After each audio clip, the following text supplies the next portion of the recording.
Welcome to Barnyard Language, honest talk about running farms and raising families. We are Katie and Arlene, an Iowa sheep farmer and an Ontario dairy farmer, with 6 kids, 2 husbands, and a whole lot of chaos between us. While this is a podcast for farm families, sometimes our content isn't for the whole family. So kick off your boots, reheat your coffee, and join us for some Barnyard Language. Hello, everybody, and welcome to another episode of Barnyard Language.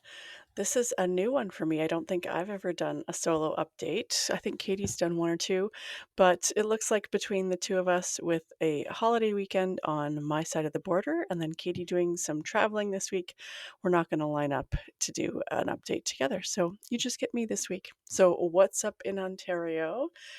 It is full swing over here. Things are happening. Last week I said that nothing was in the ground, and this week there is a lot more going on. So the soybeans got planted, which was very exciting. The guys came to do manure, and so it's all out on all the fields that needed it.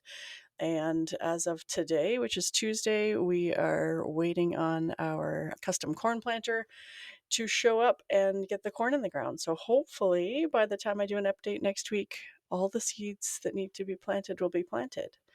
So that is an exciting time of year to get everything in the ground. Things were real hot and now they got cold again. So that's fine. That just means that the hay is not going to grow quite as quickly as it has been up to this point. And maybe we'll get a few days between the end of planting and starting to cut hay. But it might line up that we just go right from one into the next.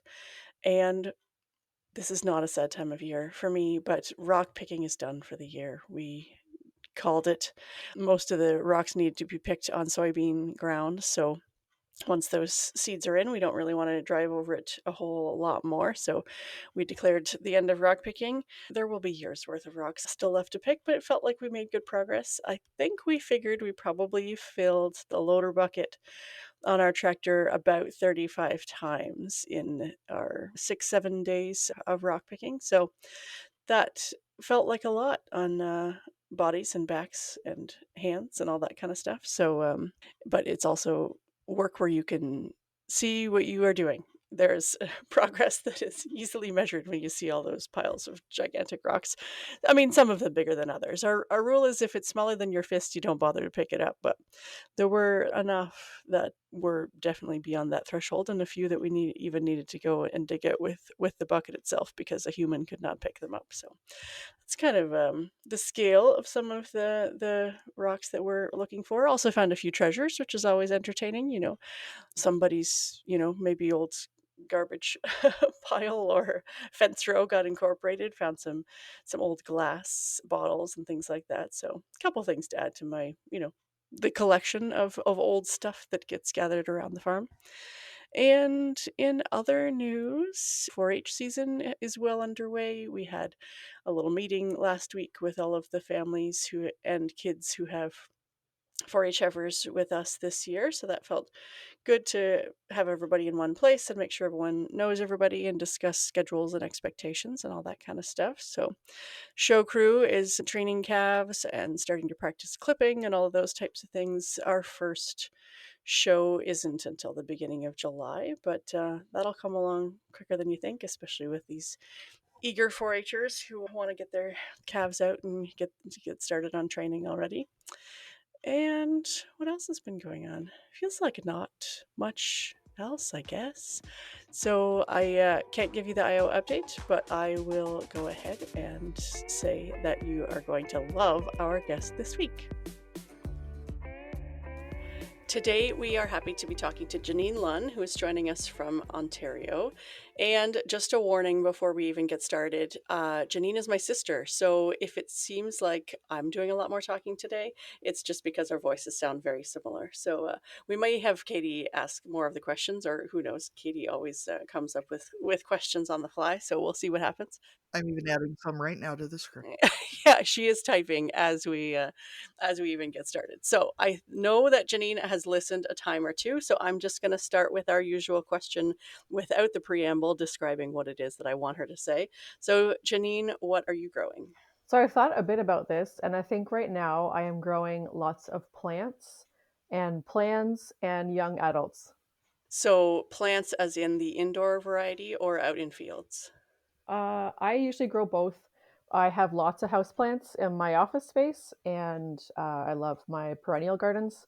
I've tried many different valiant ways to be a vegetable gardener, and it just has not worked. I'm a farmyard perennial flower grower, and that's my happy space. And we have plants around the farm, but they're crops, and I don't get as detailed about the crops. Sure. Can you describe a little bit about what the farm looks like in a kind of general sense? I know that you're not as involved maybe as the other members of your family, but what are you growing on that side of things? So our farm is what we work on here is just close to 100 acres south of London, Ontario, and we have crops. We have another farmer who currently manages most of those crops, and he's renting from us right now. And we always have kept some animals around. So we usually have chickens, two types because we like to raise eggs, and broiler hens for meat, and usually some beef style animals around. And I say style because we are sentimental about jerseys, so we normally have some Jersey bulls around for future meat, and sometimes some crosses depending on which farmers we're taking bob calves from. And the young adults that you're growing, what ages are they and where do they currently live? We are currently in a nice even numbered year, and so I have a 20-year-old, an 18-year-old, and a 16-year-old, and they're all here. We had a time where our oldest was away for a while working in a trade, and he's currently home again. So we're having some mild COVID flashbacks, but now everyone gets along. So lots of young adults, large people in our house taking up space, but different kinds of help now. So we have a pretty full house and lots of pets as well. And at least you're not locked in your house. You know, everyone can leave and do the things that they need to do and then come back together at the end of the day. That is a very good thing. Yes, we all have our own things, and they aren't all in the house, and that's okay too. So, Janine, I was lucky enough to get to celebrate your younger sister's birthday with you guys a few years ago. And I'm not even going to put this in a script, I'm just going to go for it. Um, one of the, this may sound strange, one of the highlights of the trip and one of the most scenes I felt by your family, which even more fully cemented the lot of you in my place for people I like, was that at this party, as someone who is not a real partier and was at a crowded, unfamiliar space with a lot of unfamiliar people, your husband finally just took me back to the cabin where we were staying, and we very happily read without speaking to each other for several hours.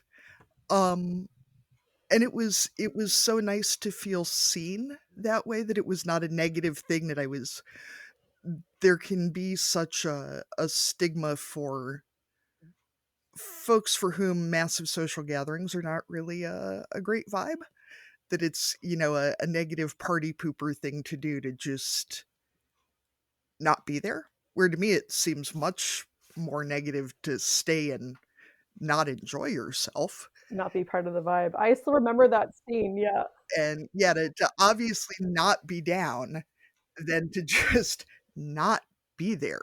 yeah. And we all did a good thing. We all showed up, and we took part in the partying, and then some of us departed when it felt right. And I deeply appreciate that. But, referencing back to your COVID vibes of having everyone home, how did you get so good at balancing the needs of different folks when there are clearly family members who need less socializing, and family members who, in the extended family, do things like throwing parades of inflatable costumes, which is definitely an enjoyable vibe. Yeah. So just a flashback to that day. My memories after the inflatable parade. You and I had a chat, and I barely knew you. And I said, "Wouldn't it be great if the next party today involved like tea and crafts?" And we both were cheering. That'll be our next party. But we can try all things. Yes, yes. So my husband Brad is a dedicated reader, probably more of an introvert than most people would have thought when they first met him. Both of us are very flexible, so I think we're whatever we would call an ambivert, where we can be outgoing, but we also need recharge time. And Brad and I both have done a lot of training as adults with our various courses and interests, especially Brad learning a lot about developmental differences and how people how people can cope and thrive in different ways on different spectrums, on different diagnoses. And so he's pretty quick to suss people out, and he's very quick to know what he needs. So I think that plays into it, is trying to be self-aware and then also reflecting on other people not being the same as us and figuring out what works for them too.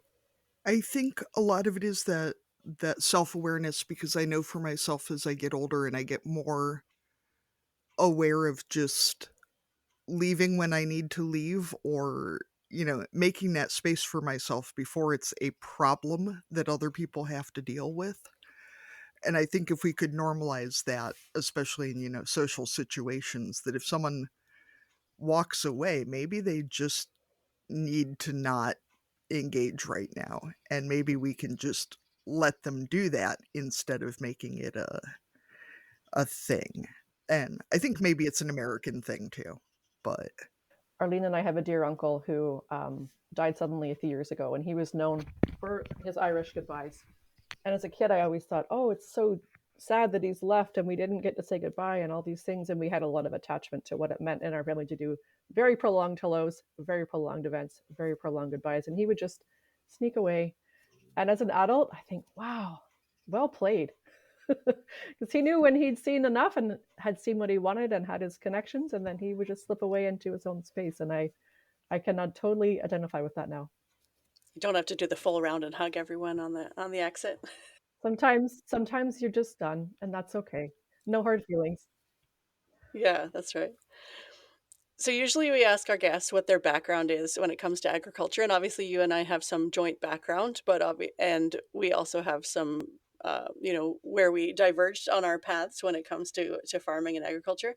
So, what is your background when it comes to ag? So, as you may remember, we were raised on the same dairy farm. So that's a shared background.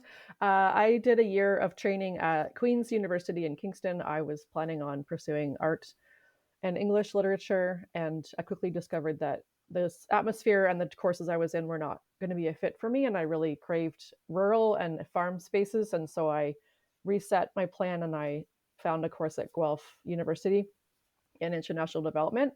And I tell people now, basically, I really wanted a degree in rural sociology or rural organizations. And I didn't see that in Ontario. And so I found the closest fit, and it allowed me to take a minor in agriculture and rural development. So that let me do all the cool courses I wanted in that sort of liberal arts, politics, history, geography, ag space, and stay in province. And I felt really happy about being at a farm connected school. And so from there, I've always pursued, I have not worked in international development, but what I took from that degree was lots of interest in rural organizations and how they work and how we can support different visions and missions in different groups across the province. It's mostly where I've worked is Ontario organizations. And I guess right out of school, my first job was working for a marketing company that had a branch that specialized primarily in agricultural clients. And my sister Arlene found the ad back when you used to find ads in newspapers. She found the ad and said, "You should apply." Oh, I didn't remember I did that. Good for me. Yep, you did that. Good job. So yeah, I've had a few different roles in the years working for.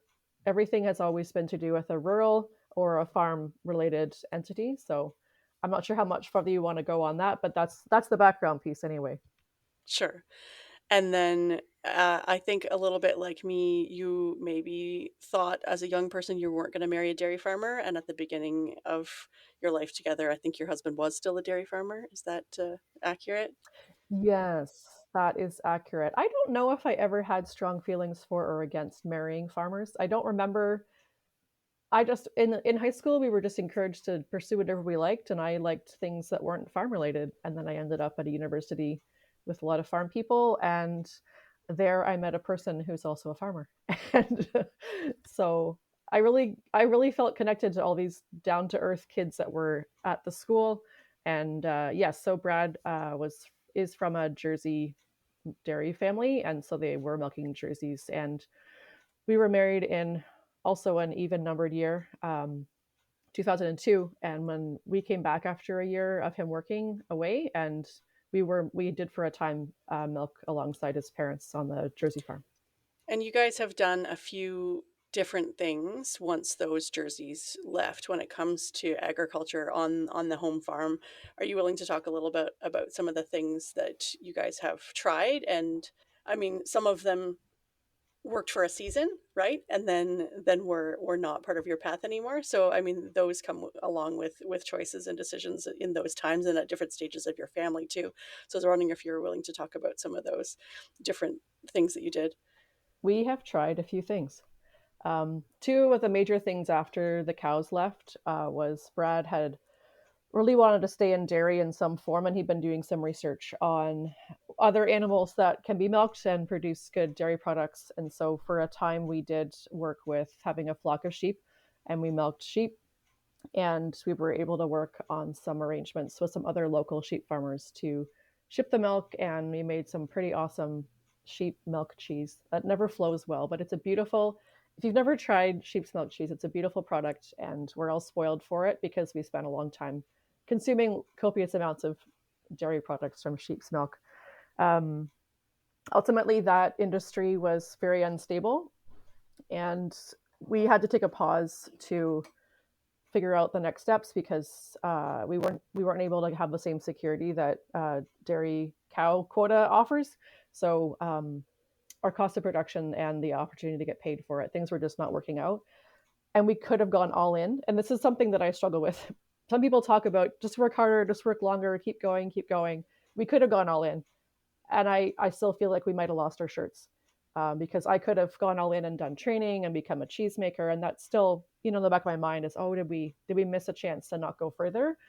But ultimately, we decided we had done it, we had tried it, and we were going to take a break from that. And the other opportunity we pursued for a few years was we dabbled in agricultural entertainment with a corn maze. So we took over a corn maze from a local family who had run it for a while, and we moved everything here to the farm and had a space for folks to come for daytime maze entertainment and also evenings. And then a special feature was haunting. So for a while, we had employed up to 24 young people, and we had scary things happening in the maze at night and all kinds of tourists coming to our farm. Um, Lots of highs and lows. And if it was a super sunny, dry season, it was amazing and fun. And if it rained, it was horrible and worse than the worst year of farming. So without ways to really effectively drain and dry out very heavy clay, and figure out how to make it more permanent while also not yet owning it and all the jurisdictions that you have to cover to have an entertainment place on a farm, we ultimately ended up not staying on with that either. And that's also in the back of our minds sometimes now that we have older teens, that this would have been the time to try it because we would have had more built-in help and more built-in peers of theirs to support it. So those are some of the diversified things we tried over the years.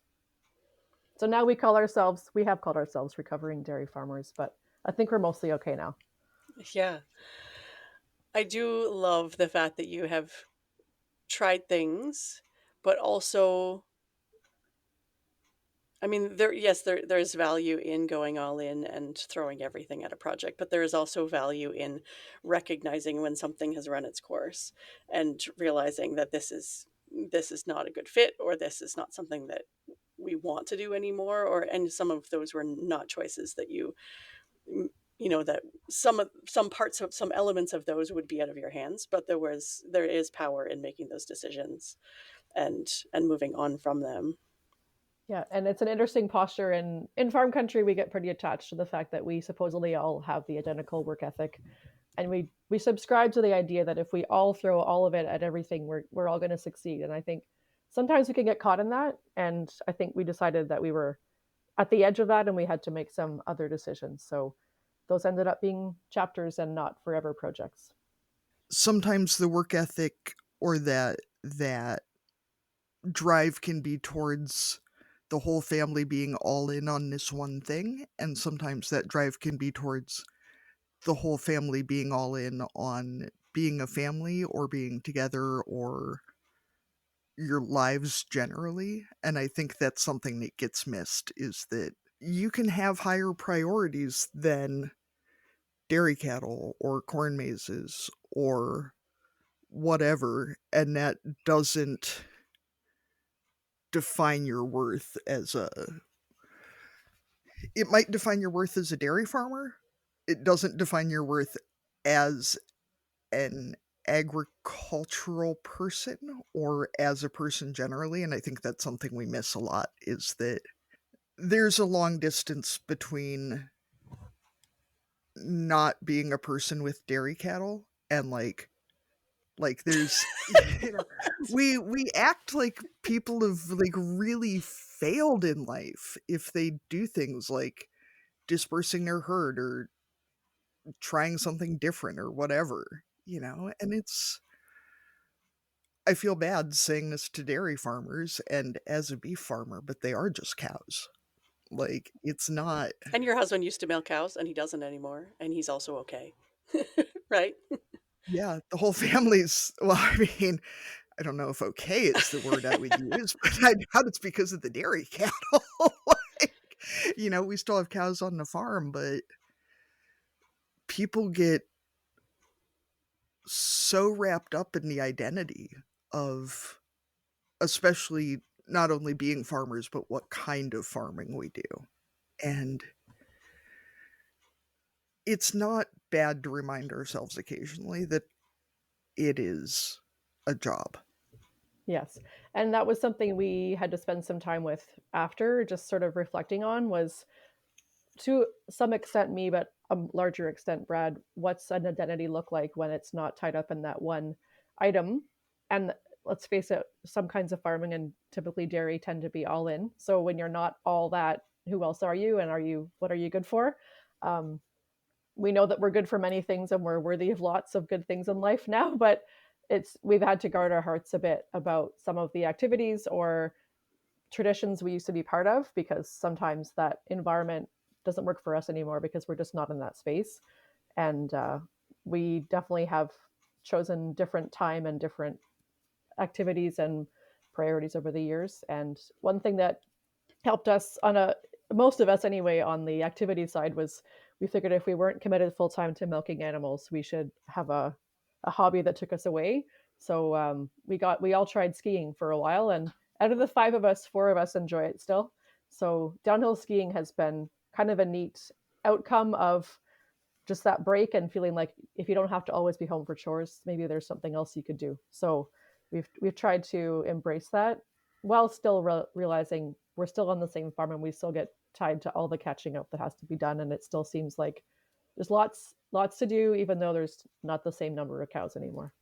It can feel like almost like people getting shunned from a religion. I feel like when people, especially dairy cows, because dairy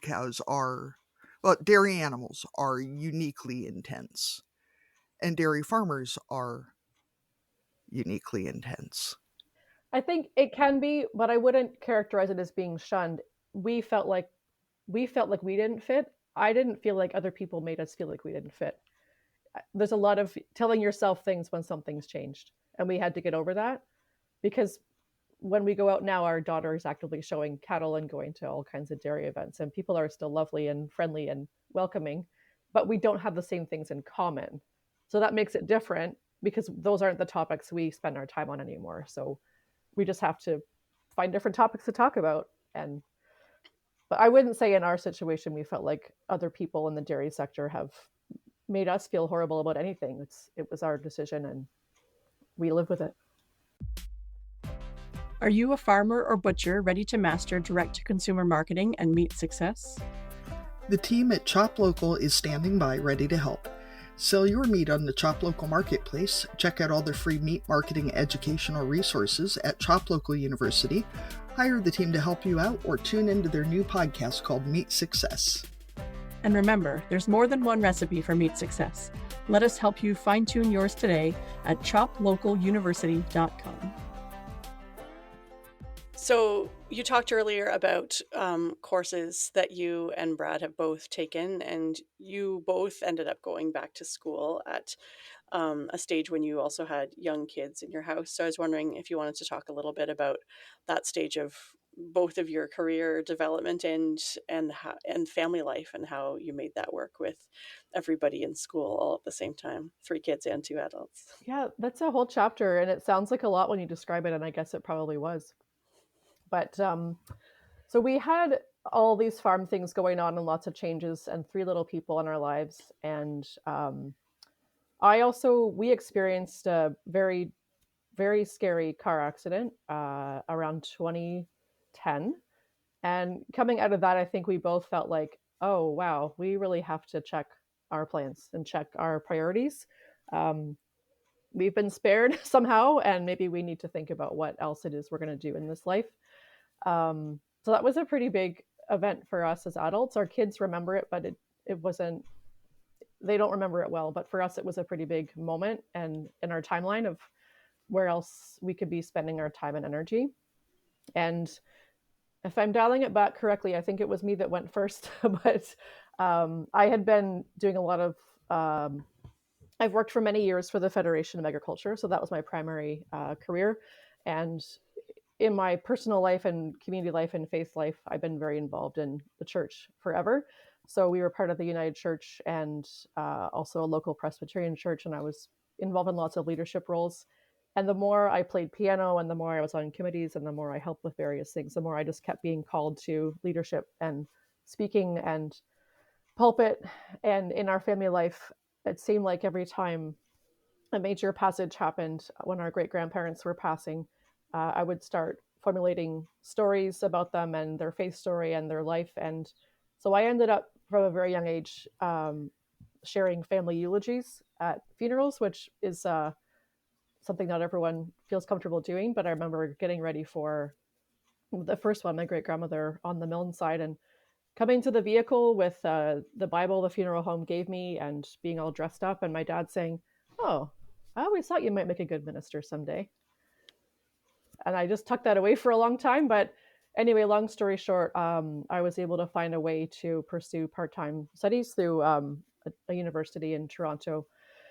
At Victoria, they have a college or a master's stream there for various denominations, and one of them is the United Church of Canada. So I pursued a master's through Emmanuel College, and Brad stepped up in a huge way to make sure that the kids were cared for on the day a week that I might be gone, and that all my homework could get done. And so a lot of that time was at an age in my life where I could stay up after the kids went to bed and read and write.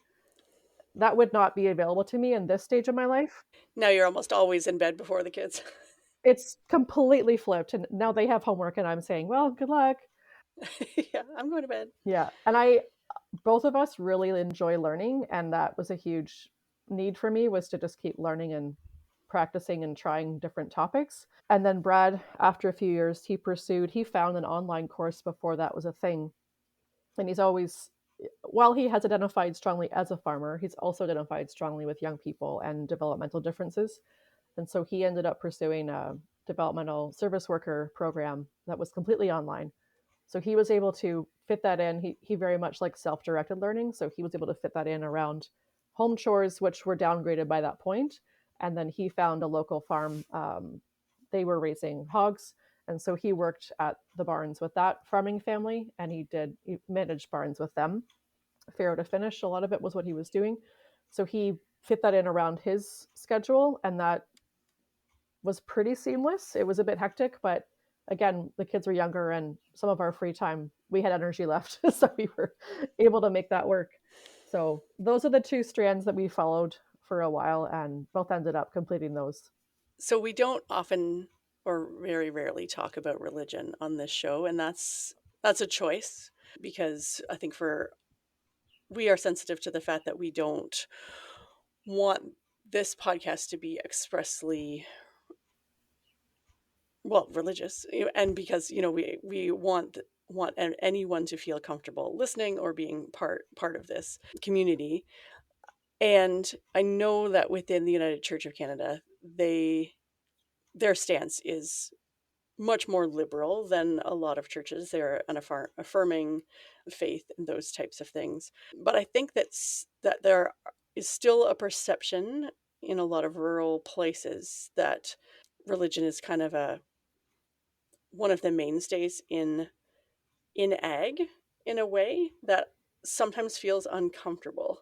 So as someone who is part of a faith group but is also trying to be inclusive of people, how do you, I guess, thread that into relationships and organizations in a way that is both inclusive but respectful of faith? That is a super interesting question and very long and loaded. And I'll try to delve into it. But here's an example of where I've seen it, where in my federation work, we've pursued for a long time a lobby and advocacy around mental health for farmers. And I believe in some faith practices, there are restrictions that make people feel unworthy and threaten their own mental well-being. And so there has been that push and pull of, can people get the help they need if their faith rules or their faith guidelines tell them otherwise? So that can be a really sensitive space. And I don't have a fix for that, because the faith that I'm part of is, like you said, very liberal and offers a bit more space for some of those questions that people have about their own identities or their own direction in life. Something I notice as someone on a different, maybe, end of the spectrum of faith is I sometimes end up being the one to gently nudge people and say, maybe we shouldn't assume that everyone in this space is actually Christian. I find that's a really strong assumption, and I get uncomfortable about that, because in our training, we learned a lot about how multicultural our world is and how many faiths point to the same idea that we can all aim at a higher power and take some strength from that, whatever our creator is, but that it doesn't need to be exclusive. And there are some strands of theology and some denominations that really pursue that as a goal of being the primary religion. That's not how I see it. But we do have to be careful in our spaces now, because we have newcomers and we have people that are agnostic, are atheist, are not Christian, and they're worthy humans too. And if they're farmers and it's a farm event, they all have the same right to be there. So even those simple rituals of saying we're gathering, we're eating, and someone says, well, what about grace? And I'll say, well, how about a blessing? Because we can all take a moment to bless the food and the people that grew it and all those activities without actually naming one strand or one creator or one belief. And it speaks to the strength of many people that they've used their faith and needed that faith and that connection over the years. And I think farmers need that. It's a lonely world, so it's a lonely profession. So people have relied on that to make their lives whole. And I think that's what spirituality is for. But we're also in a time, I feel, in Canada where we have to keep our eyes open to what other backgrounds are out there. So yes, and always. It's confusing, it's hard, it's difficult to navigate, but these are the conversations we have to have. And I think having those conversations and making those prompts and pushing back on the assumptions is a big part of it, right? And it's not pushing back in the sense of you should not express your faith, but it's just pushing back in the sense of, will incorporating your beliefs in this space make other people feel uncomfortable? And I think that is a valid and acceptable conversation to have and reminder for people, because I think it's easy to get into that headspace of, oh, well, like, this is comfortable for me, so why would anyone have a problem with it? But that is not always true, and people have a lot of different connections and trauma and discomfort around where they may have come from with respect to spirituality and faith. And so we have to be just more self-aware, I think, sometimes, in terms of how we incorporate that, especially into more public settings. Mm-hmm. And I would never want to see us remove all sense of spirituality and connection, because we need human connection, social connection, spiritual connection. And it's good to have rituals wherever they come from. We need that. That's part of making a balanced life for ourselves, but it's making sure we don't assume that what we are as one kind of person or one kind of farmer is a copy of everyone else's, because our experiences don't match. Well, I think it can be challenging for folks to remember that even if we come from similar faith backgrounds, we might not have the same beliefs about everything within that space, or the same way of practicing that, or the same level of publicly practicing that. And I think it's really important to remind folks that you can still have a moment of thankfulness for whatever you're gathering for or whatever, without making that religiously exclusive. And I think the word is exclusive. Yeah. I don't think there's ever a time that it's not okay to say, I'm glad that we're gathered here. I'm glad that we have this food. I'm glad that, we're in this space together, whatever, without stamping a name at the top of it for who you're thanking as being responsible for this. Unless they've sponsored it, I guess. But if they don't put cash on the barrelhead, they don't get their name at the top. How's that? This grace brought to you by sponsor. Yes, yes. Yeah. As someone who does live in a more multicultural area inside a pretty not multicultural area, it is definitely a thing we see. And it's I think it's nice to be more aware than we always need to be, than it is to be made aware after we've hurt someone. How's that? Exactly. Yeah, and just like not assuming and not being exclusive can go a long way for all kinds of hospitality. And I think most belief sets would want to aspire to include hospitality. So that's a huge part of it. It's making sure the person who might be newer or different feels the most welcome and not the most excluded. Radical thinking, I know. Crazy talk. So, Yeah. and this might be really hard for a pastor to answer without getting too deep into religion, but I believe in you. With the world as dumpster fiery as it is, I mean, not in Canada, because I heard you're not going to be our 51st state. Saw some hockey jokes about it, saw Mike Myers talking about it. The world's still kind of a dumpster fire, like just overall. How do we keep faith in the fact that things, I don't want to say have to get better eventually, but I would like to think they will, I mean, I have three answers. The first is political. Nothing is ever as bad or as good as anyone tells us it is. Doesn't matter what it is. Farm politics, world politics, local politics, weather, whatever it is, nothing is ever as bad as the extremists will tell you, or as good. So we have to remember there's a middle, because the middle is the quiet place. So I think we have to remember that there is a moderate middle for many things, and not to let ourselves go too far either way, because usually those extremes are not precisely true or going to happen. The second thing is creation. I'm a huge believer in what creation can teach us. There's life cycles. There's a place for everything. There's a place for growth right now. There's a place for rotting and composting and making new soil. There's a place for evolution. There's so many, just if you just explore how nature works, there's so many patterns and healing and growth that we can look at to say, okay, there's a good there's good outcomes even when bad things happen, and there's some solace in, I like our part of the world where we get the seasons and you can say, oh well, that was hard, but something good's coming, and it comes and goes, cycles, right? Creation goes in cycles, and we can hold on to that. And I think the simplest message is we can still, no matter how dark it is, we can shine a light in our little corner of the world and just keep doing that.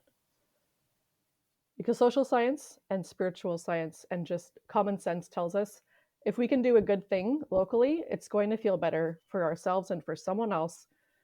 And no, we can't solve all the dumpster fires. I know that's a loaded topic, but we can solve something here and now, and that's the best we can do as any one person, is do one small thing, and that's the light we need to keep focusing on.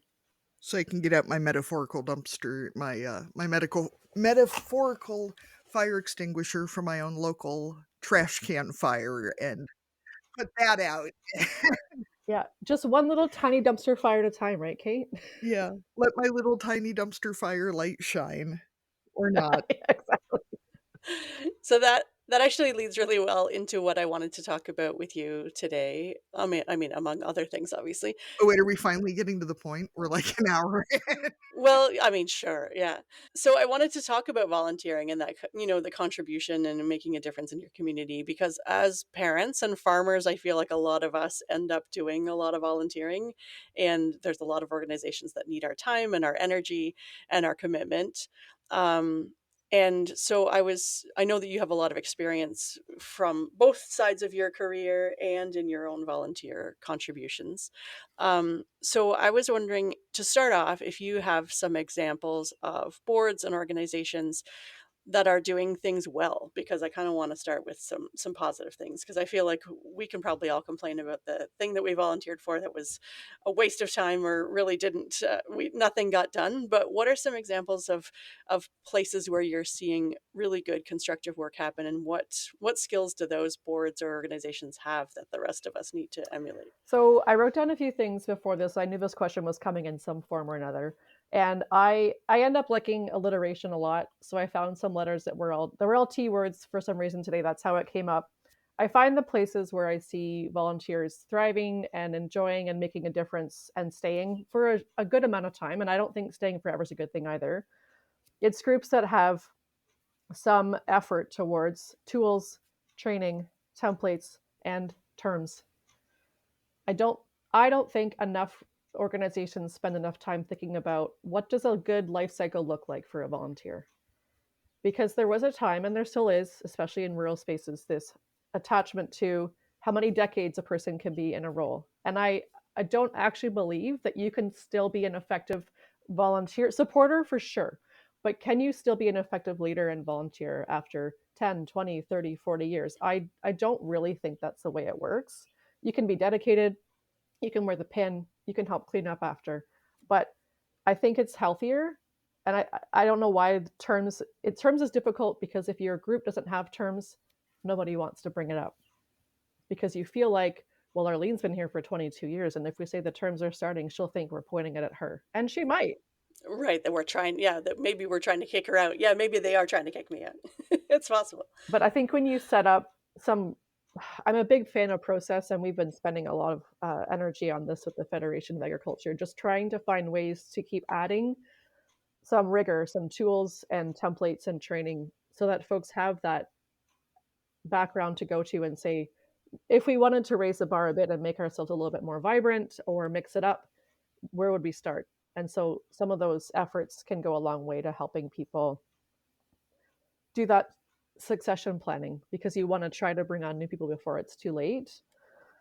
And where I've seen it help a lot to bringing in new people is whatever you want to have in place, whether it's inviting two new folks at the same time or having an existing mentor on a board to say, hey, let's go out for coffee before or after our meetings, and just build in some of that connection, because of some volunteer groups can get pretty insular.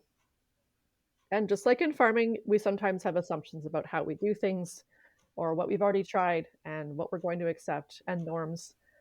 And it can help a lot to have the official training and tools, but it can help a lot also to have someone to just sort of check in with, to see what's normal for conversation, when's it safe to bring up topics, who's going to be my ally when I try this new committee idea or something. Because the last thing you want to do is try to, if you're a long-term board, bring on someone new, either bombard them with saying they have to be vice president the first day they come, or the first two ideas they share, someone says, oh, well, a little bit of history here. We tried that 10 years ago and it was a terrible idea. We're never doing that again. And the new person goes from hopeful to just like flat. So it's important to get everyone aware of the stages. And one of the tools I worked with I manage a team now at the Federation of Agriculture, and one of the trainings we did internally this year was just about the life cycle of boards. And this can happen in businesses too, and families even, but there's different stages we go through as we evolve and we form and we norm, and there's storming in there because people are jockeying for how do we exist now in this new space. And it's really, again, it goes back to self-awareness. It's really worth knowing your place in a board and everyone else's too, so that you can focus on the mission and not just guarding your own turf. That's one way of saying it. Does that partially answer your question? That does, yeah. I think that is really helpful. And I think that sometimes, especially as volunteers, the concept of providing training can sometimes feel like, oh, we're just giving them one more thing to do when maybe you just want to focus on the mission of the organization, right? Or you're focused on fundraising, or project delivery, whatever it is that you're doing. It's easier to just be like, to push that stuff off and say, well, that's not really that important because these are our priorities over here. But if you don't do the other stuff, then yeah, your mission doesn't actually end up getting done, or doesn't get done effectively. Yes, and I find it's so tempting to not go official and not worry about what undergirds the organization. And something I say a lot that I learned in training years ago is, especially in nonprofit spaces, everything's fine until it's not. And you could be merrily on your way doing all this work fundraising and then find out some of your fiduciary responsibilities weren't really covered off and things weren't being handled well. And you can have some huge surprises and find out it's not lining up and you're not meeting budget, or you've had some losses, or something's leaking in the organization. If you don't have a policy to go back to, it's hard to get everyone back on track. Yeah, and writing those policies when the dumpster fire is blazing is not the time to create policies and procedures around what you should have been doing in the first place. You should not be using the light of the dumpster fire to work late at night writing policy books. Not a good place to start.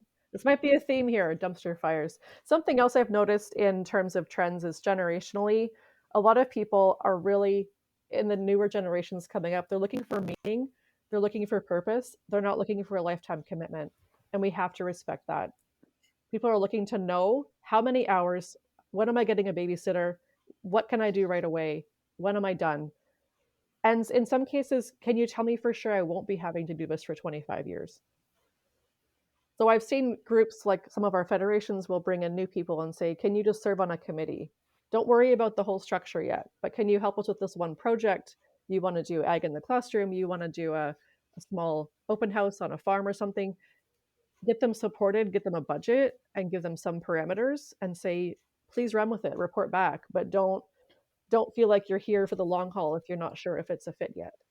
Right. Yeah, to have that timeline of knowing when that project is done, and then if they feel like it's an organization they want to stay connected to, then they can. But yeah, they're not locked in. I think defining some of the terms can help a lot. And I've seen another one of our sister organizations, they get incredible turnouts, breakfast on the farms under Farm and Food Care. They do these pop-up events. They have an open house at a farm, and they sometimes have to cut off the number of volunteers they get because farmers so badly want to go and help an amazing, happy breakfast and say, talk to the public, feed the public, explain how farms work. They're in at 7 in the morning, they're gone by 1. Everyone's done a cool thing and shared some stories and connection with non-farm people, and then they get to go home. So those kinds of opportunities are worth looking at. I think there's something to notice there. So, Janine, as someone who's lucky enough to have a flexible job, and I think this is something that happens to farmers overall, but as someone who also, works from home and sets my own schedule pretty much, once you get that reputation as the person who will volunteer for things, you get called for everything. How can we make our priorities clear to ourselves about, I'm more than happy to rearrange my schedule, but I can't do it every day. I do still have to actually work at some point. So how do you define to yourself what volunteer opportunities are worth different levels of inconvenience, I guess, or commitment, or dealing with bullshit, or whatever? And how do you define that in the community in hopes of, because I don't want to say I don't want to waste people's time, but I don't want people counting on me to do something that I could have told them immediately was not going to happen. Mm-hmm. Something I've learned over time and through training and maybe some bad experiences overdoing it is it's a lot easier not to say yes at first. Just because you don't know yet. And you can be flattered and say thank you, and I'll have a look and I'll consider it. I'll check with my people, I'll check against my schedule. But saying yes first and then regretting it and doing it resentfully or overwhelmed doesn't work all that well. So I find now I typically say I'll think about it and I'll see where I can fit it in. Our organization gives us some time in our schedule that we can book specific work hours to be a volunteer. So I try to make sure if I'm doing it, I can make it work with that. Um, and something else that is important is defending your own time. I mean, I've had to learn the hard way. If I don't get a regular massage, nothing else in my life works. So that's just one example of my own personal care and my work schedule have to be in my schedule. And I don't move everything every time something else comes up. So if I have something, I'll just say, well, that's not available. And I don't make apologies for that anymore. Maybe I would have in the past, but as a recovering perfectionist, I guess that's something I've gotten over. Um, and the other wisdom I heard this week, which I've heard before, but it was on a really awesome book that I was listening to this week. And it was when things come across your path and you're good at doing things and people know that you're effective and helpful generally, it's still worth considering, is it a hell yes? Because if it's not immediately a hell yes, then you should not say yes. Because you can't say yes to everything and you can't do everything well. It's a good reminder because people generally, if we're helpers, we want to please the folks who ask us for help, but they could be asking us for the wrong thing, and we could actually say, you know what, I can help you find someone for that, but it's not going to be me. And that's not totally a no. It just means maybe it's not your day to do that particular task. Yeah, that's right. And the old, like this, whatever the saying is that no is a complete sentence, right? Like you don't have to justify your no's. Amen. They could call and ask you for, a volunteer opportunity, and you can say no, thank you. I mean, I guess I added the thank you, so it's a 3-word sentence, but yeah. I would still say no thank you too. I think I would be hard pressed to just say no. But you're right. Just because it's out there doesn't mean it's yours. Mhm. And just like you don't have to show up to every fight you're invited to, you don't have to show up to every volunteer gig you're invited to either. Yeah, that's true. The one thing I'm going to add, because it's something I have to keep reminding myself, is I'm allowed to say right now I'm only volunteering for things that sound fun. Because, oh my God, boards. Boards are important, but they make me want to die. I hate meetings. I hate sitting there and trying to be quiet and worrying if I'm talking over too many people and worrying that I'm getting distracted. And like, I'll do it, but I don't have the brain space for it right now.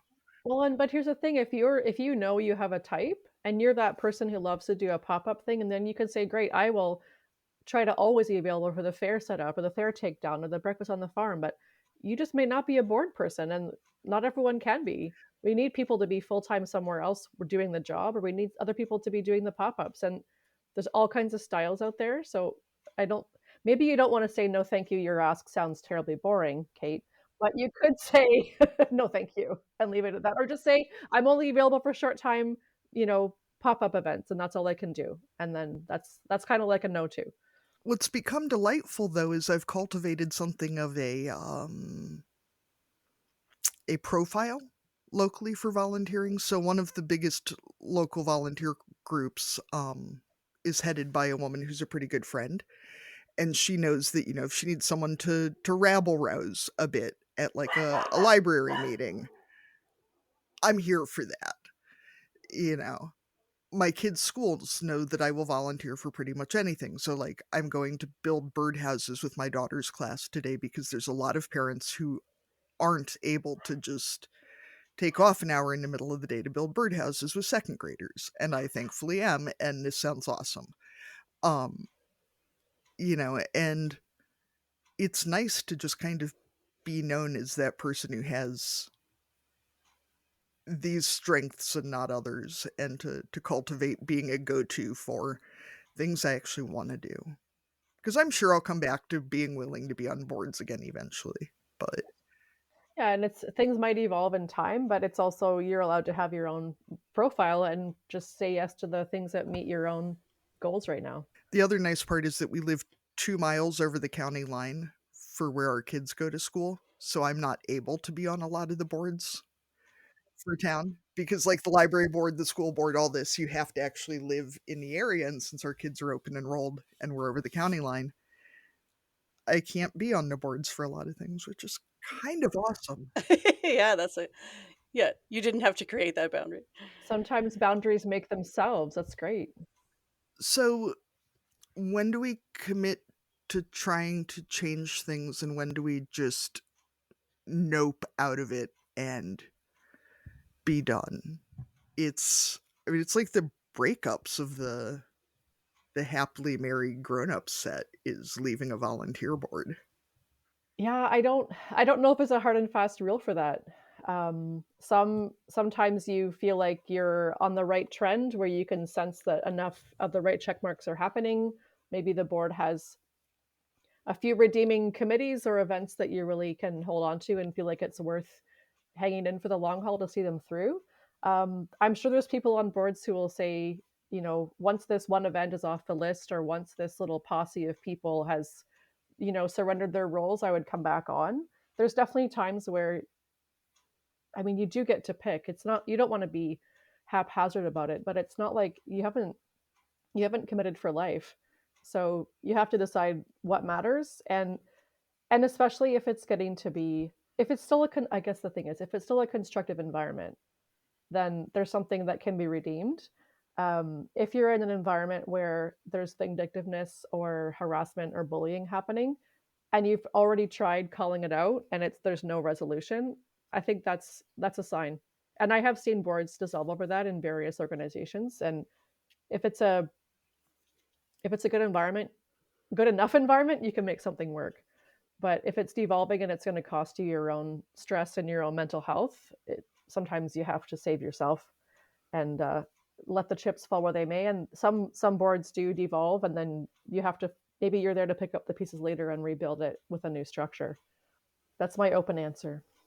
All right. So, knowing obviously that you guys are older than my children, we don't normally get to talk to adult siblings. I guess this is the second, and I'm an only child, so I think we're pretty well out of adult siblings to talk to here.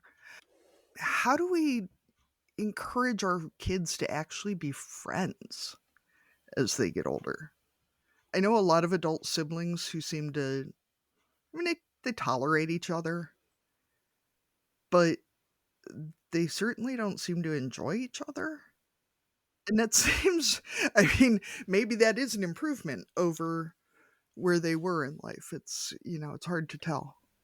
There's definitely stages, Kate. I mean, there was a time in COVID where if I could have had a house for each individual person in my family, I would have, because it seemed like there was tension all the time. And I'm sure there wasn't, but I had kids going through young teenager years in a pretty strange time. So it felt like there was a lot of conflict. I think it was a lot more about each person just being stressed and uncertain at the time. I guess you just have to keep modeling it. I mean, we were raised in a family where our parents have copious siblings, and the model was you just keep showing up. I mean, there were lots of events and traditions to be part of, and our parents drove ridiculous amounts to make sure that we saw our cousins, and we do the same thing, right? Like, and it's even in our extended family, there's lots of different traditions where people have made the effort to stay connected, and we've found enough things in common that we enjoy each other, so we maintain those bridges.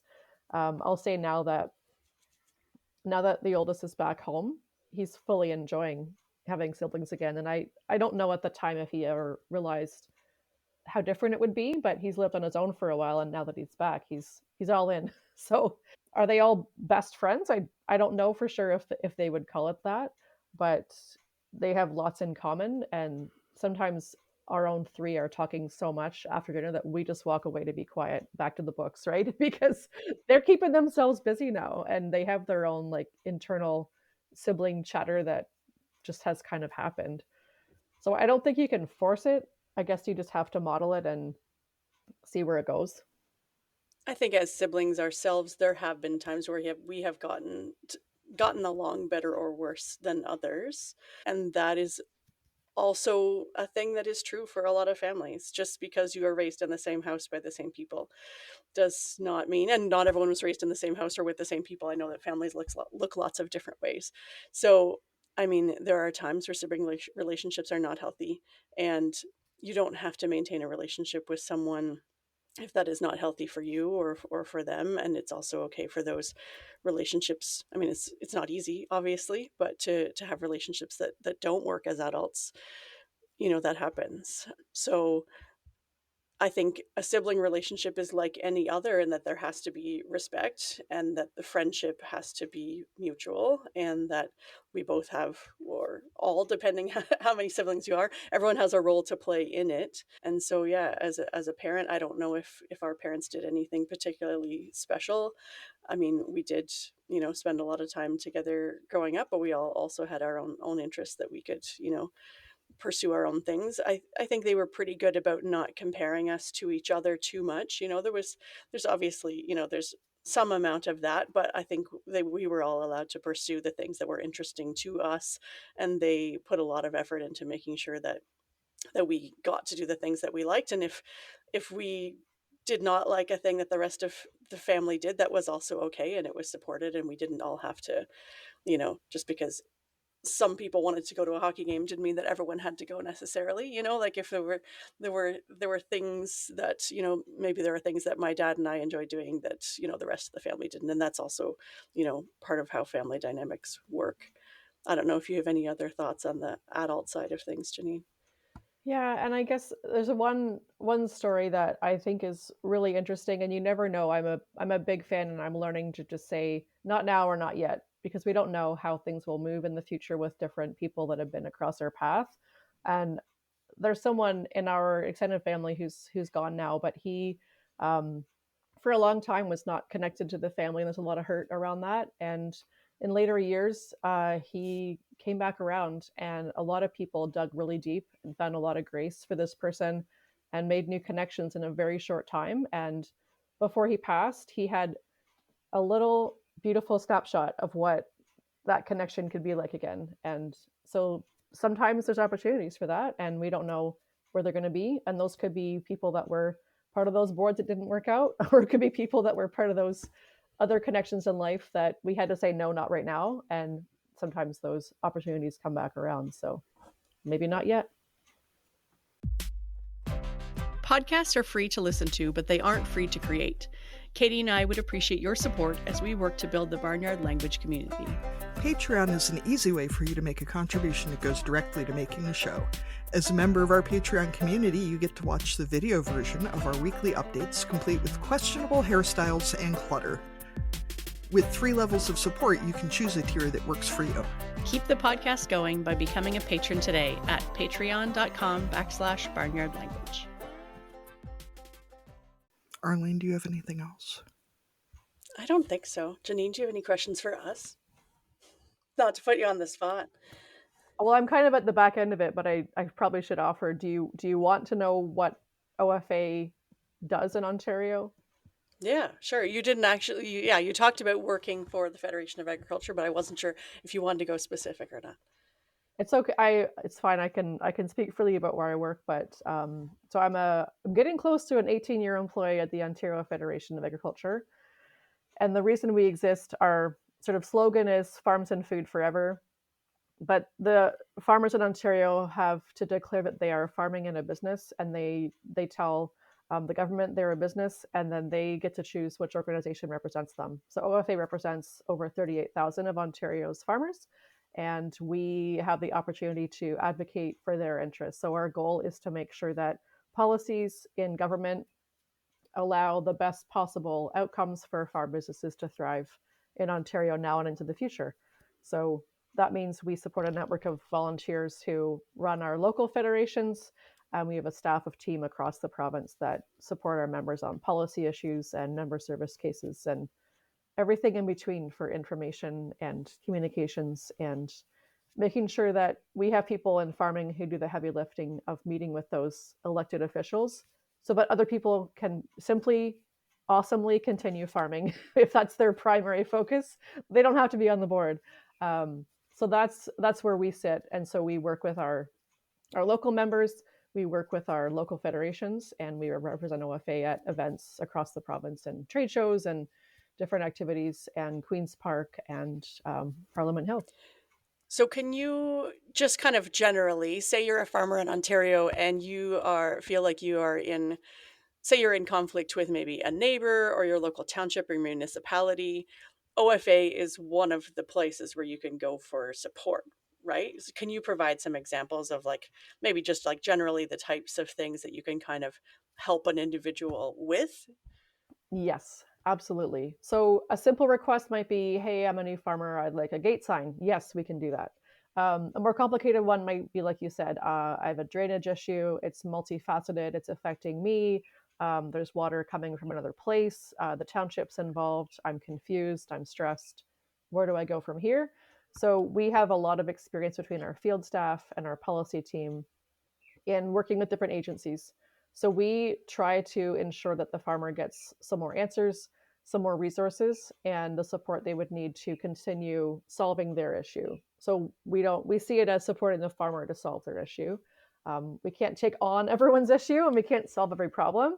But we are always taking on training and different contacts in our sector to make sure that we can try to get people through some of these really complex issues, because farming has so many layers to it. And between land, water, ownership, neighbors, like all the different pieces that go into life in farming, there's a lot to learn. And so our team has a pretty deep knowledge of finding out where to find the answers. So all those things can be pointed at and provided in different ways. And so some issues are really short-lived, and some our staff will accompany a farmer through several different steps of a process to see them through to a better conclusion. Thank you for that. And if they want to be a volunteer on a local board, we will absolutely connect them to a local board. That is always available. For a short-term or long-term project. Yes, like all options are available. So something that we've been asking people lately on the show is about advice, which I know is tricky. But if you had a piece of advice that you would either share with another parent or maybe even the younger parent version of yourself, is there something that you would tell that person or yourself? And those might be two different things, but I'm just thinking about, something that you've learned along the way. I don't know if there's like a big piece of advice, but I always try to remind new people to this world of parenting to find the connections. I mean, there's so many forces coming at us, making us think we have to go everywhere that costs money and be part of opportunities that are all ticketed events. And we found so many places in our community to have connection with other people raising kids, with drop-in events that were free, with library events, with church activities. Um, I didn't have a lot of connection when I came here to this area, so all those organic opportunities were really important for us to find new connections. So I think just look for what your community offers, and maybe eventually you can be part of offering it too. But that's where a lot of our long-term supports have come from, is just other like-minded people who like to find sort of casual, free, sometimes even nerdy things to do with your kids. It can go a long way. That's a good reminder because we often talk about how isolating parenting can be, and it often looks like you have to join the club or the team or whatever in order to find those connections. But there are those other options out there where other people are hanging out with kids and just want someone else to talk to or hold on to their child while they go to the bathroom or something. Yes, all those things are moments of gold if you can find someone to do that with you. All right, so Janine, I know you know this, but if you were going to dominate a category at the county fair, what would it be? I have been waiting so many years for this opportunity. This is the question. And I've already scratched some things off my list because other people have shared their county fair category, and I thought, okay, And you don't want to compete against them. You think you'd lose. I don't think that's fair. I think I've narrowed it down. I'm pretty confident in my whistling. I have a lot of practice whistling in barns and churches, and I would love to be in a competitive venue just purely whistling. Okay, so speed, tone, volume, like what kind of? I think staying true to a tune, and I think there's something to be said for speed and clarity of whistle, but you need to make sure the venue has a very good acoustic setting for it. It can't just be a regular hall. Right, you're not like the big whistle that gets everyone's attention. Like it's not that kind of whistle. No, I don't do the wolf whistle. It's just the mouth whistle. I seem to have picked it up. My dad whistled a lot in the barn, and that's where I started. But you can find a lot of big spaces out in the countryside that will accommodate a really good whistle. Maybe our prelude to cussing and discussing should be me talking while you're whistling. I don't know how it would carry with the technology we're using here, but maybe we can practice someday. All right, sounds good. All right, we will move into our cussing and discussing segment. If you're a listener and want to submit yours, you can use our speak pipe or our email, and we will either play it or read it out for you.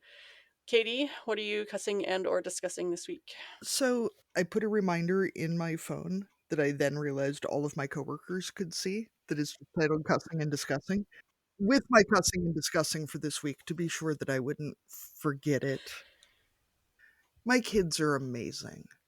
They really are. I feel like any cussing and discussing that starts with a disclaimer like that. Right, we know you're going to start saying some not so fantastic things. And I pride myself on being a pretty chill mom. Like, you know, I pride myself on the fact that we don't I think each of my kids has gotten spanked maybe twice. Like, not that that's necessarily a horrible thing, but like I I pride myself on being pretty like fed is best, and I can trust my kids to know what their bodies need, and I can, blah blah blah, I'm a great mom, whatever. All right, get to it. It is on days so much easier to be a chill, attached, go with the flow, relaxed mom when your children will fucking chill out, when they can just hang and be cool and not And also be chill. and also be chill and attached and relaxed, because it's really hard to be that calm, understanding, neurodivergent friendly mom who's just really here to meet their needs when they're acting like rabid lemurs at a rave. Okay, like it's just you're really making it harder. It's like when you talk about gentle parenting, like the child is not being gentle. No, the child's being a rabid lemur at a rave. Exactly. Yeah, you have to respond gently to the rabid lemur. Yeah. Yeah, When handcuffs or, like solitary confinement would be an easier solution in the moment. I feel like it's probably frowned upon to trank dart your kids. I feel like, though, I think so. It's not recommended. it's so easy to bring this a little more serious. It's so easy to judge other people's parenting without, and this is going to sound bad, judging their kids. Because some people are doing a great job at gentle parenting because their kids are chill, or they're at least being chill in this moment. And some people are doing a great job not trank darting their kids, because what gentle parenting their child right now looks like is I haven't actually tranked them. And we need to just give people some grace in hopes that they are doing the best that they can and going with a positive assumption of what they're dealing with, Agreed. which is my hopes that anybody who saw soccer practice last couple of weeks. Would have those feelings towards you. Yeah, it's been a lot. And also, there should just be some sort of like visible point system over your kid's head of like, if my kid, I don't know, had a full day field trip that grandpa showed up on unexpectedly and then didn't have time for his snack and then went straight to an hour-long soccer practice and it was hot out, there should be some sort of meter over that child's head. Right. Yeah, they're already beyond capacity. So if they keep it together for even 10 minutes, then If this kid survives until bedtime, we're calling it good. Okay, like all bets are off at this point. And just we should bring visibility to giving people some I feel like though if we had those meters over our heads, there are stages of our children's lives where they'd be like, "Oh, she's getting close. Let's see if I can get her to go over." Arlene, Tuesday night, actually, after soccer practice, I sent a text message to a friend that said that the best part of the weather getting hot out is that you can work out of a lot of frustration towards your kids by spraying them with the hose. And as long as they still think it's fun and you're not, I mean, It's not a pressure washer, is what you're saying? yeah, you're not like sitting on them and spraying them in the face. You're just chasing them around the yard laughing. Yeah, you're not waterboarding them. Everybody's having fun, and you can work out a lot of frustration that way. Good to know. I mean, no, I'm not going to count it as like a bath, but they were definitely cleaner than they were. So, Yeah. good enough for a Tuesday night when everybody's exhausted. That's all I'm going to say. That's right. I'll just share quickly. Arlene and I, at our puzzling event this week, saw a little person giving his parent a run for her money because he was done swimming. He was done with the day. He didn't want to leave. He wanted to be in the pool forever. And she was also done. And 5 different ways he tried to escape. And she was really struggling to hold on to all the gear. And a few different other adults came nearby at various points and kind of helped herd him towards the car. But I thought, oh, sister, I have totally, totally been there. And how many times did I carry our middle child out in one arm and Boots in the other and bring him to the barn at that time of night and say, okay, Dad, he's all yours, before something else bad went down. He doesn't do it anymore. He's 18. Yeah, he could pick you up under his arm. It'd be real awkward because he's probably kind of big to carry now, isn't he? Yeah, I would fall over. Janine, what do you have to cuss and discuss? So mine is more alliteration. I thought I had an idea yesterday, but it grew in the night. So it's a combination of perimenopause and pets. I inadvertently sort of have 3 different pets in our house that are all cats that have to do with nothing to do with me wanting cats in the house, but we have them. But they all want to find me in the night to be let in or out of various things. Because you are the one who responds or is closest to the door. I'm the one who responds. And now at this point in my life, which I didn't know was going to happen because I love sleeping, now my sleeping is lighter. So I have to really try when I get up with these ridiculous cats not to become awake. Because if I become awake, then it's a whole process of getting back to sleep. And I really miss my sleep. And so it's a whole system of trying to make sure I'm not awake and not too alert, but then I might have to read for a bit on a book on my phone to kind of get back into the mode. Anyway, all these pets that were not my choosing. They're the pets of COVID, and it's where we are. They're still here. So Right. And the kids are all still there. So until one of them leaves and takes a pet with them, then yeah, I think they're all going to be happy to move on without their pets. Is what's going to happen. So, or at some point, maybe we're going to move on out of the house and we'll leave the kids with the pets. I'm not sure how it's all going to unfold. yeah, the pets. Yeah, the pets stay in the house. Yeah, whoever lives there gets them. That might actually be a plan, and I can just go sleep somewhere else. I say, Janine, have you thought about leaving the house? Because that might just be the easiest. You know what? We are getting to that point, Kate, where it has come up. We're not all ready yet for that to happen, but we won't be in this farmhouse forever. Probably someone else will be. So we'll see. The kids were already imagining how many rooms they could let out of this house if they were to rent it. Oh, nice. If we were to leave, because they would just then have open season to rent out rooms to all these people. Yeah, all the roommates would arrive. I would welcome their learnings on house maintenance and sock retrieval and grocery finding. I think it would be a good lesson for everyone. Yeah, meal planning for all of these random roommates. That'd be great. Yeah, I would miss my gardens. So we're not quite there yet, but it might happen. My daughter told me the other night that she is never going to have to learn to sleep without my left arm because she's going to stay with us forever. But pretty soon her best friend is going to move in. And they'll live with us half the time and with her best friend's family half the time. And I said, well, what will you do about needing my arm to go to sleep when you're at your best friend's house? She goes, well, you'll just come with me. This is very convenient. Okay, well, what's the best friend's family going to think about this? All right, sorry, guys. Here's my human-sized security blanket person. Yeah, I offered to crochet her a copy of my arm, but she thought that was really creepy, which, let's face it, it is. But that would look a bit weird, but whatever works to get you more sleep. Right. Arlene, what do you have to cuss and discuss? So I have been helping a dear friend lately with a project. Her dad has passed away and her mom has moved into a retirement home, and there is a multi generational farmhouse that is going to be sold, and the contents are going to be auctioned. But first, there needs to be some sorting because there's generations worth of photos and mementos and paperwork and also junk. I mean, let's be honest, when you have generations of people who didn't throw anything out, it appears. And I'm not judging, like everyone has treasures and has feelings about the things that they own. But it has fallen to her to be one of the people responsible for dealing with all of the stuff. And it's just interesting coming home and looking around and thinking, should I just throw out everything I own now? Because I don't want anyone to have to do this for me.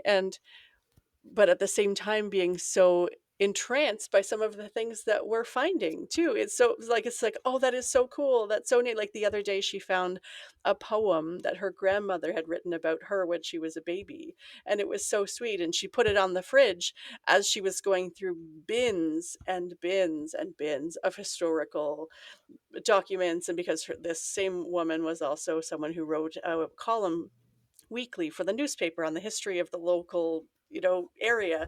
And so in the time before Google, you just had to hold on to everything in order to be able to do that kind of work. So yeah, I have been finding it really interesting. I know she has been finding it very overwhelming, but it's making me think that maybe I would actually enjoy doing this kind of work, because when I don't have a personal connection to this stuff, it's a whole lot easier to just sort it into piles and say, that's for the auctioneer, that's for the garbage. And you can look at that another day. Just make categories, and hopefully you do find the poem, but you don't have to keep everything. Yeah, exactly. In the filtering through of things. I will say we moved into a family home, but a lot of the things went to other people. And some of those things were then subsequently lost in a house fire. And there have been a couple of times where I've reminded her that the things are just things. And there are a lot of the family mementos that belong to my husband's family that are now gone, but all the people are still okay. And in the bigger picture, it has some impacts, but the stuff is still just stuff. So I mean, yeah, but yeah, when you're sorting through all of the family photos and poems about yourself as a baby, it's hard to just throw it in a dumpster. So I get that there's a lot of emotion tied to all those things. Yes, but we also can't live in a museum. Yes, that is true. And we do have Google now. Arlene, I was just thinking that we should have some sort of it should be a thing that, like, instead of cruises for those of us who just like to look at old shit, we should just have a way that, like, you would get a group of people who like to look at interesting old shit. They could be hired by a family like that, and it would be like a vacation for the people who like to look at old shit. Come sort through shit, and you can just, Yeah, we'll document all the stuff for you, and then you can look at it later. yeah. Because I think two folks miss on farms how much more shit there is to save when you have a whole business, too. Yeah. Granted, we found a whole box of farm records from the mid 1950s to the mid 1960s, and they just got filed in the dumpster right away, because it might be interesting to look over old receipts, but there comes a point where you just don't need to know. I think that's out of the 7-year range of how long you're supposed to save receipts. I think you're safely out of that one. Maybe the original documents and then fast forward. It's fine. Arlene, I'm pretty sure you and Jim aren't friends anymore. I feel like you just cemented it. We have rings and rings and rings of wire in our milk house with every milk pickup receipt from like 1920 forward until they stopped writing little hand receipts. I mean, hundreds and hundreds and hundreds of these little stubs. Yes. Yeah. Jim would have to be careful if I spent too much more time around his barn, because there might be a dumpster fire of receipts on that theme. Yeah. Someday I'll tell you about the car wash sponge. Okay. All right.